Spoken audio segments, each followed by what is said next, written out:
আমরা আজকে এসেছি তানহা মৌমাছির বাসায়। আমরা তার সঙ্গে আড্ডা দেব। তানহা মৌমাছি, কেমন আছেন আপনি? জি ভাইয়া, অবশ্যই ভালো আছি। আপনাদেরকে অনেক ধন্যবাদ আমার বাসায় আসার জন্য। না, আপনার বাসাটা অনেক সুন্দর দেখলাম। Thank you so much. আপনি তো অসুস্থ ছিলেন, এখন কি সুস্থ হ্যাঁ, হয়েছেন? আমি অনেক দিন অসুস্থ ছিলাম, 1 মান্থ। এখন আজকে আলহামদুলিল্লাহ আজকে 3 দিন আমি ভীষণ সুস্থ, মানে মনে হচ্ছে আমি আবার ওয়ার্কে ব্যাক করতে পারবো। আচ্ছা, সামনে কি কি কাজ আছে আপনার? সামনে আমার তো 3টা মুভির রানিং অবস্থায় আমি সিক হয়ে পড়েছিলাম, দ্যাটস ওয়াই একটার পর একটা করোনা থেকে ব্যাক করে এসে যেটা হচ্ছিল যে আবার কাজে মুভ করেছিলাম, সবগুলো কাজেই করছিলাম, এরপরে হঠাৎ আবারও সিক হয়ে গেলাম। তারপরে একটু নিজেকে রেস্ট দিলাম। আর এই যে আবার এখন যেটাতে ব্যাক করেছি, আবার সেই যেখান থেকে ছেড়ে ছেড়ে এসেছি তাদের শিডিউল কারো মিস করেছি, দেখা যাচ্ছে কিছু নিউ প্রজেক্টে সাইন করেছি, তারা আমার জন্য থেকে অন্য হিরোইন নিয়ে কিছুদিন আগেও আমার মুভিগুলো অন্য হিরোইন নিয়ে গিয়েছে, আমি দেখেছি, আমার বাসায় খুব খারাপ লেগেছে। তারপর ভালো লেগেছে যে যাকে ও কপালে ছিল ও নিয়ে গিয়েছে, কারণ আমার জন্য তো একটা প্রজেক্টের বসে থাকবে না, দ্যাটস ওয়াই আমি তাদেরকে 2 দিন 3 দিন 4 দিন করে এইভাবে অনেকটা দিন ফাঁসিয়েছি। দেন আবার ব্যাক করে আবারও আমার নতুন কিছু প্রজেক্ট আগে যেগুলো ছেড়েছি সেগুলো করতেছি, অলরেডি আজকে আমি ডিগলা দিয়েছি। তাহলে আবার কাজে ফিরছেন। জি। আহ, নতুন করে কোন কোন মুভিতে সাইন করলেন? নতুন করে একটি মুভিতে সাইন, এখনো নাম এটার প্রজেক্ট শেষ হয় না, এটা হচ্ছে আমাদের ক্যামেরাম্যান আজাহার ভাইয়া আছে। আর আমার কিন্তু ফার্স্ট ওপেনিংটাই ছিল আজাহার ভাইয়াকে দিয়ে, মানে হান্নান ভাই ছিল ফার্স্ট ক্যামেরাম্যান, হান্নান ভাই যে আমাদের শাবানা আপু ববিতা আপুকে যে মগে গ্লাসে নাচিয়েছিল, সেই হান্নান ভাইয়ের একটা কাজ, লাস্ট কাজটা আমি পেয়েছিলাম ভগবানের মতোকে। হান্নান ভাই ইভেন সেকেন্ড ক্যামেরাম্যান যে ছিল, মানে দুইজনই ছিল খুবই ফেমাস। ইভেন আজাহার ভাইয়া তার 2টা প্রজেক্টে আমার নিউ কাজ করতেছি। ইভেন একটাতে সাইন হয়ে গেছে, কথা হয়ে গিয়েছিল, 7 তারিখে আমরা শুটিংয়ে যাব, সব কিছু ফিক্সড। ইভেন 5 তারিখে আমি এত সিক হয়ে যাই যে কাজটা ক্যান্সেল করেছি। দেন আমরা আবারও এগেইন ওই কাজটাই রিটার্ন আবার করতেছি। তারপর আরও 2টা প্রজেক্টে কাজ করছি, আমার বাইরের কলকাতা অ্যান্ড বাংলাদেশ মিলে একটা প্রজেক্টে কাজ করছি। এইগুলোর নামগুলো কনফার্ম হয়ে গেলে জানাবো, আমি ভাইয়াকে বলেছি, বাট হিরো আর নাম এখনো কনফার্ম হয়নি, বাট কাজ কনফার্ম। এই 4-5 ইয়ার্সে কোন কাজটা আপনার মনে হয় যে খুব ভালো লেগেছে, আপনি স্বাচ্ছন্দ্য বোধ করেছেন আমার এবং আপনি তৃপ্ত হয়েছেন? আমার তো ছয়টা মুভি মেনলি, মানে ছয়টা মধ্যে আমি সবগুলোর মধ্যে আমি তৃপ্ত বলতে আমার নিজের একটা প্রজেক্টের মুভি ছিল, যেটা যে গল্পে ভালোবাসা নেই, আরগুলো করেছি সবার প্রজেক্টে কাজ করেছি, বাট এই গল্পটা ছিল আমার একবারে ফার্স্ট অ্যান্ড যা বলবো, যেটাতে আমি কাজও করেছি। একটা সময় দেখা যাবে যে আমি এত চিকন ছিলাম, পুরোই পুতুলের মতো, কখনো দেখা যাবে একটু ফ্যাট হয়ে গিয়েছি, মানে 3টা লুকিং আছে সেখানে আমার, দ্যাটস ওই মুভিটা একটু আমার কাছে অন্যরকম। মানে অন্যরকম বলতে আমার লাইফের সঙ্গে মুভির সঙ্গে সব কিছু একটু অন্যরকম লাগে, দ্যাটস ইট। আচ্ছা। আহ, কার সঙ্গে কাজ করে আপনি স্বাচ্ছন্দ্য বোধ করেন? আমার আবার মানে বেসিকলি সবার একটা চুজ থাকে, যেমন এখনকার হিরো বলি, হিরোইনদের ব্যাপার আমি জানি না, হিরোরা নাকি প্রেফার করে যে এই হিরোইন নিলে কাজ করবো না, বা এটার সঙ্গে কাজ করবো এটার সঙ্গে। আমি আজ পর্যন্ত এরকম কোনো প্রেফার কারোর কাছে করি নাই, কারণ আমাকে যদি আমি কাজটাকে সবসময় গুরুত্ব দিয়েছি যে কাজটা আমার, ইভেন গল্পটাকে, দ্যাটস ওয়াই এরকম না যে আমি হিরোটাকে নিয়ে কাজ করব না, বা একটা হিরোকে যদি নাই কিছু জানে কেন নেবে আমাদের ডিরেক্টররা, কারণ এখনও এরকম বাজে পরিস্থিতি আসে নাই। হয়তো বা সে প্রডিউস করে হিরো হতে পারে, দ্যাটস ওয়াই তাকে কিন্তু কখনোই ফার্স্ট ক্যারেক্টারটা দেওয়া হয় না, যদিও দিতে চাই আমাদের ডিরেক্টররা সেকেন্ড ক্যারেক্টারটা দেয়, আর এটা আমি খুব ভালো করে বুঝি। সো কমফোর্টেবল আমার জন্য সব হিরোই আমার কাছে বেটার লাগে, এমন না যে এটার সঙ্গে কাজ করবো না, এটা কেন হলো এটা। রিসেন্টলি আমি একটা মিউজিক ভিডিও করেছি, সে নিজেই প্রডিউস করেছে, সে নিজেই গান করেছে, এটার জন্য আমার অনেক কথার সম্মুখীন হতে হয়েছে, অনেক প্রশ্নের জবাব দিতে হয়েছে। ইভেন আমার ফিল্মে যারা ডিরেক্টর ছিল, ওয়াই তানহা এটা কেন করেছো, বাট আমার কাছে মনে হয়েছে ইজ দ্য ম্যাটার, আমি একটা ওয়ার্ক করেছি, আর তার একটা স্বপ্ন, একটা ড্রিম ছিল যে আমাকে নিয়ে একটা কাজ করবে। দ্যাটস, আমিও তো হিরোকে দেখিনি, দ্যাটস আমাদের যে মেকআপ ম্যান ছিল সেলিম ভাই, শাবনুর আপুর সেলিম ভাই, হয়তো তাকে আমরা সবাই চিনি। সো সেলিম ভাই আমাকে মেকআপ রুমে, আমারও ইচ্ছে ছিল না যে আমি কাজটা করব, সে আমাকে বলতেছিল যে তানহা আপু, আপনি অ্যাজ এ অ্যাক্ট্রেস, আপনি কিন্তু এখানে প্রেম করতে আসেন নাই, কোনো ছেলেকে দেখতে আসেন নাই। তখন আমার মনে হয়েছে যে হ্যাঁ, ইজ দ্যাট, বলে যে শাবনুর আপা যখন কাজ করতো, একটা ছেলের দাঁত এরকম উঁচু ছিল, আর তার যে অবস্থান ছিল আপনি দেখলে সেখান থেকে ভেগেই যেতেন, তো সে যদি তার অ্যাক্টিংটা চালিয়ে যেতে পারে, হয় আপনি কেন কাজ করবেন না। হিরো কে এক ছিলেন? কথাতেই আমি চলে এসেছি। কিছুদিন আগে তোমারই বিহনে একটা গান করেছি আমি, মিউজিক ভিডিও না, এটা ফিল্মিক ছিল, ওনার ফিল্ম করার ইচ্ছে ছিল, বাট আমি পরে রিফিউজ করছি। আর ওইভাবে ফিল্ম করাটা, উনি নিজে গান করেছে, নিজে অ্যাক্ট করেছে, ইজ বেটার। ছেলেটার নাম ছিল M A Talukdar, maybe M A Talukdar টাইপের কিছু একটা হবে, যাই আচ্ছা হোক আমার মনে আচ্ছা, নেই। মিউজিক ভিডিওতে তো আপনি আপনার অ্যাপিয়ারেন্স আমরা হয়তো দেখতে পাবো সামনে, সেটি এখনো আমি রিলিজ হয়নি। দুইটাই করেছি। একটা কাজী শুভ ভাইয়ার খুব ভালো ফেমাস হয়েছে, 2 মিলিয়ন্সের মতো ভিউয়ার্স হয়ে গেছে, এটা খুব ভালো, মানে ভালো, গানটাও ভালো ছিল। মাইনুল ভাইয়ার ডিরেকশন দিয়েছিল। আর আরেকটা করেছি ওই ছেলেটার, দুইটা। একটা ইরফানের করেছি। তিনটা, ওর তিনটা। হ্যাঁ। এবং আইটেম গানে আপনাকে দেখা গেছে। হ্যাঁ, একটা আইটেম সং করেছিলাম, এটা আমি বারবারই বলি যে চিটাগং আপুয়া আর নোয়াখালী মাইয়াতে একটা আইটেম সং করেছিলাম। তখন আমি শাপলা মিডিয়ার ব্যানারে 3টা মুভি সাইন করেছিলাম, যেটা সাকিবের সঙ্গে সলোতে ছিল, আর একটা ছিল বিদ্যা সিনহা মেম আপু আর আমি, সাকিব, 3টা। সো সেখানে আমাকে রিকোয়েস্ট করা হয়েছিল যে তুমি তো এই ব্যানার থেকে 3টা মুভি করছোই, দ্যাটস ওয়াই একটা আইটেম সং করলে কিছু এমন হবে না, ইসি মানে 3 দিন 4 দিন থেকে টোটালি আমাকে খুব বেশি ইয়ে করা হচ্ছিল। তারপরে চিন্তা করলাম যে একটা করে দিলে হয়তো, সবাই তো করে আমাদের কেমন যেরকম লাগে? বাইরের কেমন লেগেছে আর্টিস্টরা। আপনার? হ্যাঁ, আমার কাছে আসলে এটার পরে ব্যাড ফিলিং ছিল, কারণ আমার কাছে যখন 30টা আইটেম সং আসলো, মানে আমি যদি একটা করে আইটেম সং করে 2 লাখ 1 লাখ করে নিতাম, তারপরেও দেখা গেছে যে আমার আইটেম সঙে শেষ হইতো না, কিন্তু আমি তখন মুভি প্রেফার করতাম না, কারণ আমি তো মুভি দিয়ে আসছি। বাট আইটেম সংটা ছিল রিকোয়েস্টিং সং, ইভেন সাকিবের মুভি, তাদের রিকোয়েস্টের একটা বিষয় থেকে আমি আইটেম সংটা করেছি। এই আইটেম সং করার পরে এত আইটেম সঙের অফার আসছে, কিন্তু আমার মনে হয়েছিল যে বাইরে যেরকম দেখা যাচ্ছে ক্যাটরিনা বা আমাদের কারিনা, আমাদের গেস্টিং মুভিতে কিন্তু অনেক আইটেম সং হচ্ছে, কিন্তু বাংলাদেশ এটাকে এভাবে নিচ্ছে না। বাংলাদেশ নিচ্ছে ইজ দ্য আইটেম সং করছে, ও আর নায়িকা করতে পারবে না, নায়িকার লোকে দিয়ে হবে না, is the item song. So এই বিষয়টা না খুবই মানে, পরে দেখলাম যে এটা বাঙালি কিছুতেই আমাদের যারা ডিরেক্টর প্রডিউসার, মানে এরা না এটা ভালোভাবে নিতে পারলো না। সো তারপরে চিন্তা করলাম না, এটা করা আমার জন্য আসলেই ব্যাড হয়েছে। তার সাথে আমি আস্তে করে এখান থেকে কেটে পড়েছি, নট আইটেম সং, আমি আইটেম সং আর করবো না, কানে চিমটি দিয়েছি, ঠিক আছে ওকে ডান, ওখান থেকেই শেষ। কোনো আইটেম সঙ্গই করবেন না? নো, আইটেম সং একদমই বাদ দিয়ে দিয়েছি, কারণ এত অফার এসেছে। আমি আজকে আইটেম সং করলে দেখা যায় তো বাংলাদেশের যতগুলো মুভি হচ্ছে সবগুলোতে আমার একটা করে গান থাকতো, তার সাথে আমি আইটেম সং করতে চাই না। না, সেটাও তো কাজই, যে কোনো কাজই তো কাজ।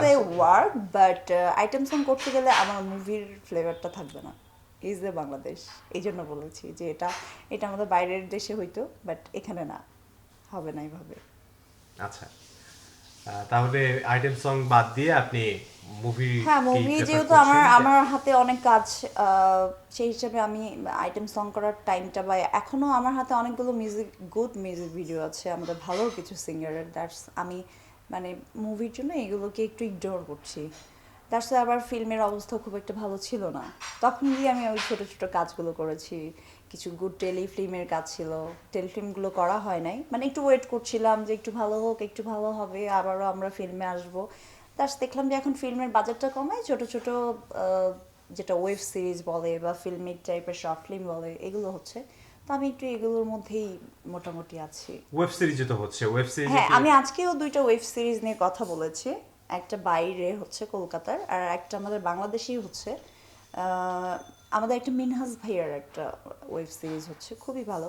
তার গল্পটাও ভীষণ জোস, আমার উপর শুধু একটা মেয়ের উপরই গল্প, মানে ভীষণ জোস, মানে আমার খুব ভালো লাগছে। দ্যাটস ওয়েব সিরিজ আমি কিছু করব, মানে খুব অন্যরকম কিছু ওয়েব সিরিজ আমি করব।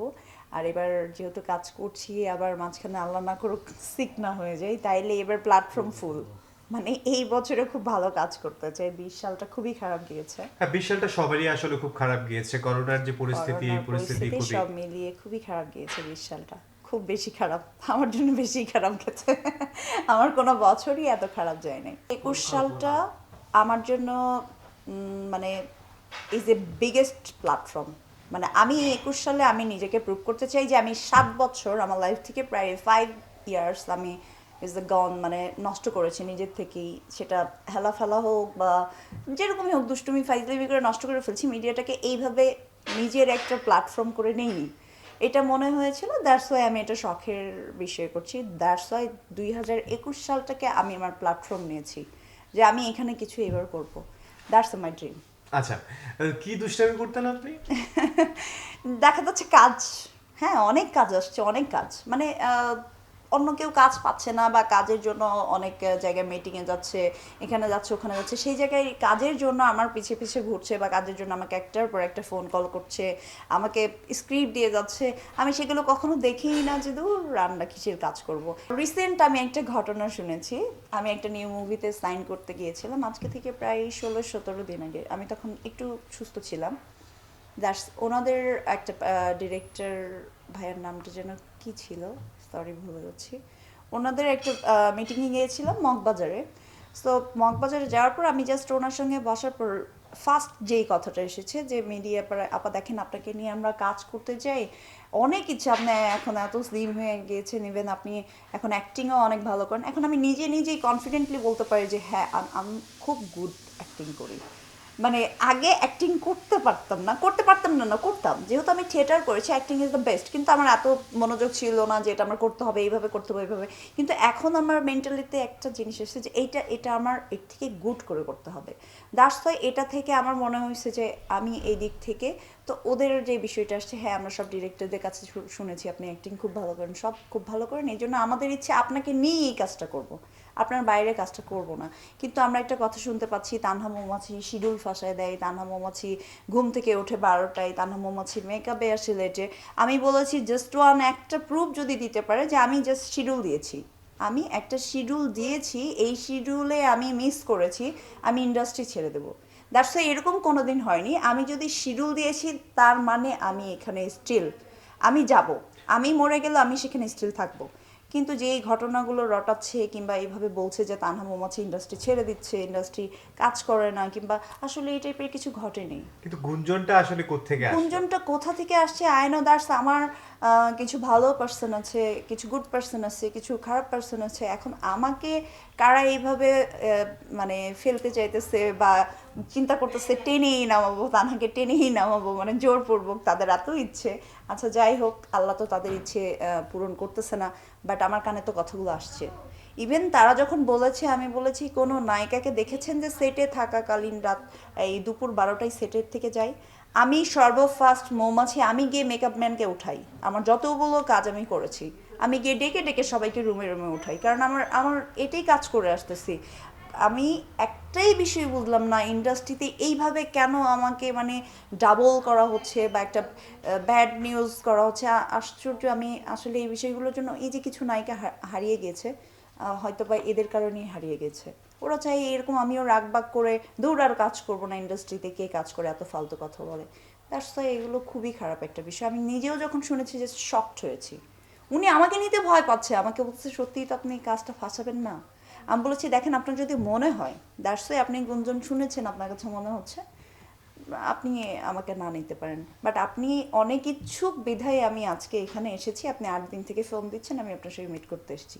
আমার জায়গা থেকে আমি আরেকটা বিষয় ক্লিয়ার করব, সেটা হচ্ছে অন্য নায়িকারা যেমন বলে যে বিলাসবহুল অনেক কিছু অনেক ব্যাপারে, আমার চাইলে জার্নালিস্টরা খোঁজ নিয়ে দেখতে পারে। আমার দাদার বংশ থেকে শুরু করে আমাদের যে বংশীয়গত, অবশ্যই আমি সেই ফ্যামিলি থেকে আসলে আমি সবার সামনে বলতাম yes I am the weak family থেকে আসছি, আমার ফ্যামিলি উইক, নো।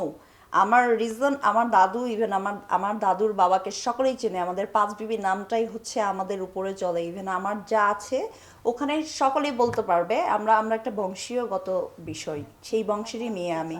আর তার থেকে সব থেকে বড় বিষয় হচ্ছে যে এখনকার যে ব্যয়বহুল জীবনটা, হ্যাঁ বাবার থাকলেই যে এত কিছু করবো সেটা না, নায়িকা হিসেবে এত কিছু করা পসিবল না, কারণ একটা নায়িকার রেমুনারেশন কত আসে। নায়িকার সাইনবোর্ড দিয়ে, আমি এই যে বারবার বলে যাচ্ছি যে একজন নায়িকার জন্য 10জন নায়িকার দাম খারাপ হয়। দ্যাটস ওয়াই সবাই হয়তো জানতো যে আমার বিয়ে হয়েছিল, হ্যাঁ আমার বিয়ে হয়েছিল, আমি এটা হাইড রেখেছিলাম আপন জুয়েলার্সে, ঘটনার পরে এটা ফ্ল্যাশ হয়ে গিয়েছিল। ইভেন এই আপন জুয়েলার্সের পরে ফ্ল্যাশ হওয়ার পরে আমি সবাইকে বলেছিলাম, ইভেন এখনও বলি, আমি এখনও মাথা উঁচু করে বলি, ফিল্ম ইন্ডাস্ট্রির কেউ আমাকে নিয়ে আঙুল তুলে কথা বলতে পারবে না, কারণ আমি একটি টাকা কারো খাইও না পড়িও না, ইভেন আমি কারো কথা শুনি না।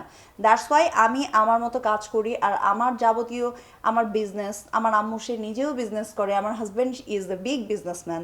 সো আমার এগুলো নিয়ে কথা বললে জাস্ট এটা ওরা নিজেদেরকে পচাবে, আমি মনে করবো ওরা নিজেরা পচে যাবে। কারণ আমি তো ভাই, আমার 8-10টা বয়ফ্রেন্ড নাই। আমি এমন না যে আমার একটা রিচ বয়ফ্রেন্ড দরকার, কোথায় গেলে একটা রিচ বয়ফ্রেন্ড পাবো বা কে আমাকে নায়িকা বলে।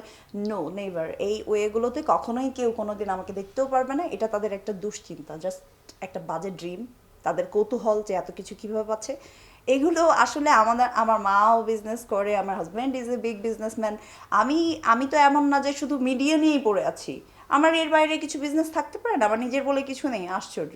তো এই দিয়ে যদি আমি কিছু করি, এখন যদি মনে করে হ্যাঁ নায়িকা কি করে, নায়িকা কি করে, কৌতূহল, তো এই যে আজকে কৌতূহলটা ভেঙে দিলাম। আপনার এমনিতে কি করতে ভালো লাগে? আমি ঘুরতে খুব পছন্দ করি। দ্যাটস ওয়াই এই জন্য আমার আম্মু আমাকে অনেক বকা দেয় যে তুমি সারাদিন এই যে ঘুরো কেন।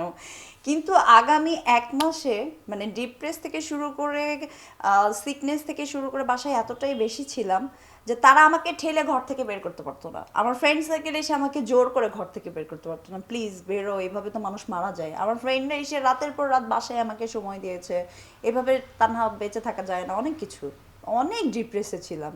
হয়তো তারাও দেখেছে, আমার জার্নালিস্টরা দেখেছে, আমাকে জিজ্ঞেস করেছে ওয়াই এরকম হচ্ছে, অনেক কিছু।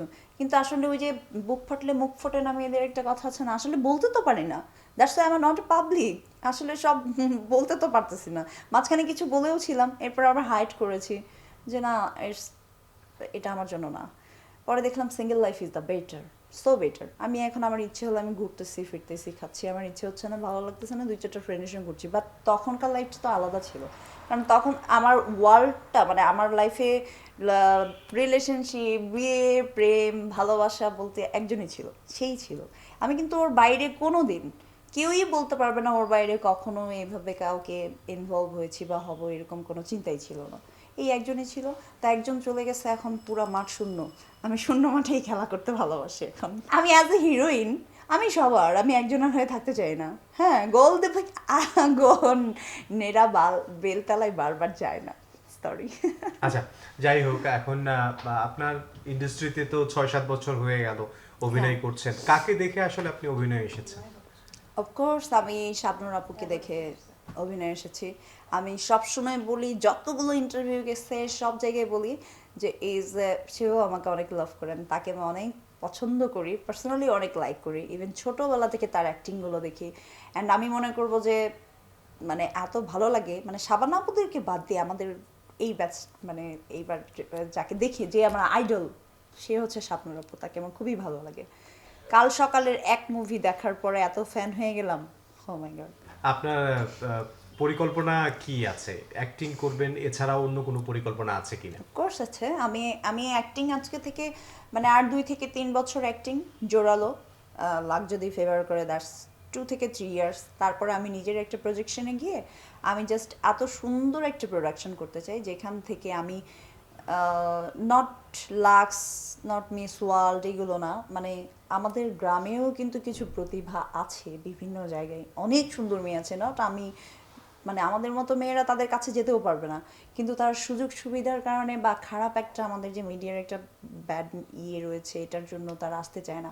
যে এখানে গেলে মনে হয় সবাই খারাপ হয়ে যায়। এটা ভেঙে জাস্ট আমার প্রোডাকশনটাই হবে অনলি ফর তাদের প্রতিভাগুলোকে তুলে নিয়ে এসে আমি সুন্দর সুন্দর প্রজেক্ট তৈরি করতে চাই। এবার এত নাইস প্রজেক্ট করতে চাই, আমার কিছু মাথায় আছে যে নিজের গল্প নিজের ডিরেকশনে নিজের প্রোডাকশন থেকে হবে, এরকম কিছু একটা আমার মাথায় রয়েছে বা 2-3 ইয়ার্স পরে। আপনার যারা ফ্যান রয়েছে, যারা দর্শক রয়েছে, তাদের উদ্দেশ্যে যদি কিছু বলতেন। আচ্ছা, আমার ফ্যান দর্শকদের জন্য আমি বলবো যে সবাই আমার জন্য বেশি বেশি দোয়া করবেন। ইভেন আমরা একটা বিশাল বিপদের সম্মুখীন সবাই, করোনা চলছে। আর এই করোনার মধ্যে ছোট বড় যতটুকু পেরেছি আমি আমার পক্ষ থেকে সবাইকে দেওয়ার চেষ্টা করেছি, সবাইকে হেল্প করেছি, আর সবার পাশে দাঁড়ানোর চেষ্টা করেছি। আমি চাইবো যে যেখান থেকে পারি সবার পাশে দাঁড়াই।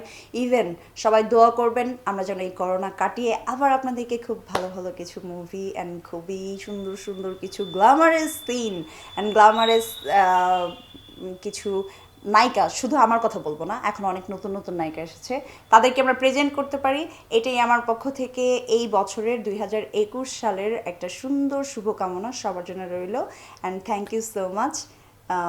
এটুকুই আমার কামনা।